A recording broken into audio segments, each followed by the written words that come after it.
me first introduce myself. My name is Jonah. I am the Global Engagements Lead for Indigitus. You will know more about what it means. But let me first start with a story. So, quite recently, or the past years, I have been watching this series, and Bill is right in what he's sharing about the effect of media in terms of shaping the minds and the hearts of the people. And one of the realities of that is how we get hooked on drama. And for me, for a certain time, I was watching this drama in Netflix called Lock and Key. So it was a series that I got myself watching when I saw it in advertised in Netflix years ago. It was a story about a Locke family that got an ancestral house that owns a set of keys. Each key has a superpower, and some keys actually open special spaces in the house, and some even is able to open somebody's minds. And it's interesting how keys and locks usually hold a normal part of our lives. But for this talk, it's a metaphor that I would like for us to think about as I continue on with the conversation. So these are examples of doors that gets to have a unique key that gets to unlock it. And I think that why these certain different designs of doors also represent different kinds of houses, different kinds of people, different kinds of minds, different kinds of lives. And in the same way, we also get to have that certain kind of specific design and specific way of how we approach and do things. And just to piggyback on what Bill has shared earlier, it is how important it is to contextualize. So I'm a Filipina and I'm from the Philippines. And maybe if some of you are Filipinos, you're very much familiar with Jollibee, right? So if you're familiar with Jollibee, you can set there on chat about how your experiences and your love for Jollibee. So Jollibee exists in different parts of the world, and for each and every city that Jollibee is in, there is a certain and different kind of way that it is prepared. So we have here in India, we have here in Spain, we have here, of course, the Philippines. So even if, there are different kinds of flavors for these kinds of things, Jollibee always has a chicken. So even if these things are different, our taste and quality, taste and also at the same time how it is being prepared, but there are some consistencies in what things know or what people know when they go to Jollibee. So, in the same way, as we get to share the gospel with different people in the digital age, um, I would like to leave to you this quote. There isn't going to be one approach, tool, site, app, video, or link that connects 5 billion hearts to Jesus. It is said by one of our co-founders in Indigital Ken Cockrum. And that is because there are different ways that people get to understand the world. There are different ways that people get to talk to other people. There are different ways that people get to communicate or understand things as they get to live on earth or even, live their lives. So I would like to bring us back to the timeline of missions. And I will not go through every one of these things, but I would like for us to see that there are different timelines in the world of mission and at the same time in the world of technology. So these are what we call the mission eras. So I think some of you would already be familiar about this, of like the first era, which is the missions, people went to the coastlands, and then the interior to every people group. And then right now we are on the fourth era in the world where it is already, where the internet has already been invented and people are on their mobile phones right now. So um, it was Ray Davis, a Baptist missionary, who said that there is already a fourth era or a new dynamic of how we get to connect with people. So yeah, so as I was saying earlier, there are the three eras of missions work. From the coastlands to the invention of mariner's compass, William Carey realized his tiny tool provided new possibilities for reaching peoples across the bodies of water. And then to the interior, and then to every people group. And then now we are on the fourth one. It is unleashed by connectivity that technology provides.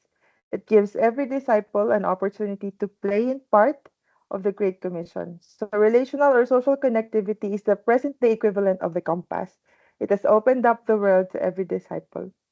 So one of the things that we get to do within Digitas is we've been able to indigenize, or what's the word, locally generate and culturally adapt to successfully share the Traditions good and news people's and histories, digital tools and provide platforms to accelerate authenticity missions in a as far as digital the world. past So through digital is visual and enabling us audio. to take the gospel to new people, new places, and new spaces. And as what Bella said earlier, there are different mediums on how this is being done, especially with the different kinds of social media that we have in the world today.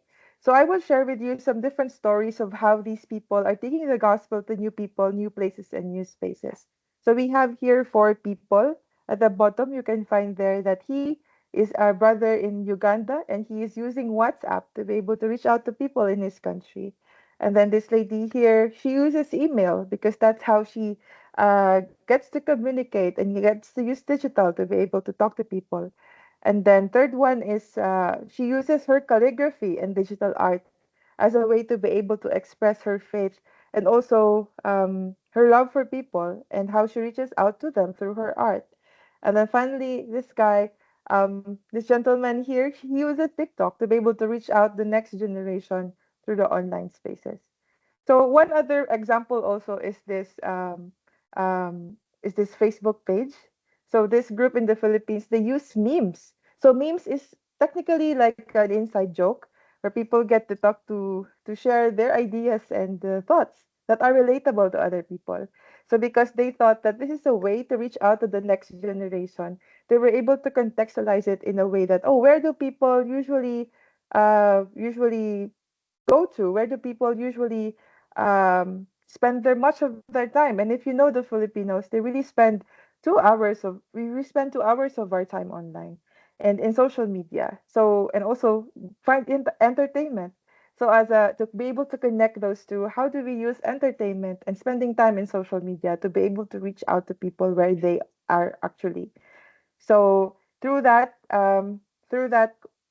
initiative, they were able to meet Sarah and one who is struggling with self-harm. And one evening, she was thinking about ending her life. And then as she was following the page, she thought that, okay, during that evening, she connected with the ladies who were helping out behind the FB page. And then at the same time, like she was able to get to know about the space where she is at and get to know the gospel through the page. And then next is this guy from Nigeria. He was able to share the gospel through a deaf through a way to using media to share the gospel through sign language. And then as he get to do it together with other people in his country, they were able to reach out to this group of people mainly because he knows how to talk to them through sign language and using media to be able to replicate that and reach out to a lot of people through YouTube. So they were able to use the four spiritual laws and use sign language to be able to reach out to the people who can understand sign. And then also one of the examples is using how people are consuming media in this country, where they were able to recruit creatives, artists, animators, musicians, and more people. And their cartoons, memes, and stories on themes and family relationships would really deeply resonate to the people that they would reach out to. And even it doesn't always have to be social media as well. So if something like this could work out in your scenario, as long as you get to use a medium to share the gospel, it would work. So I want to share with you also this excerpt of an article from Lausanne Movement where they said that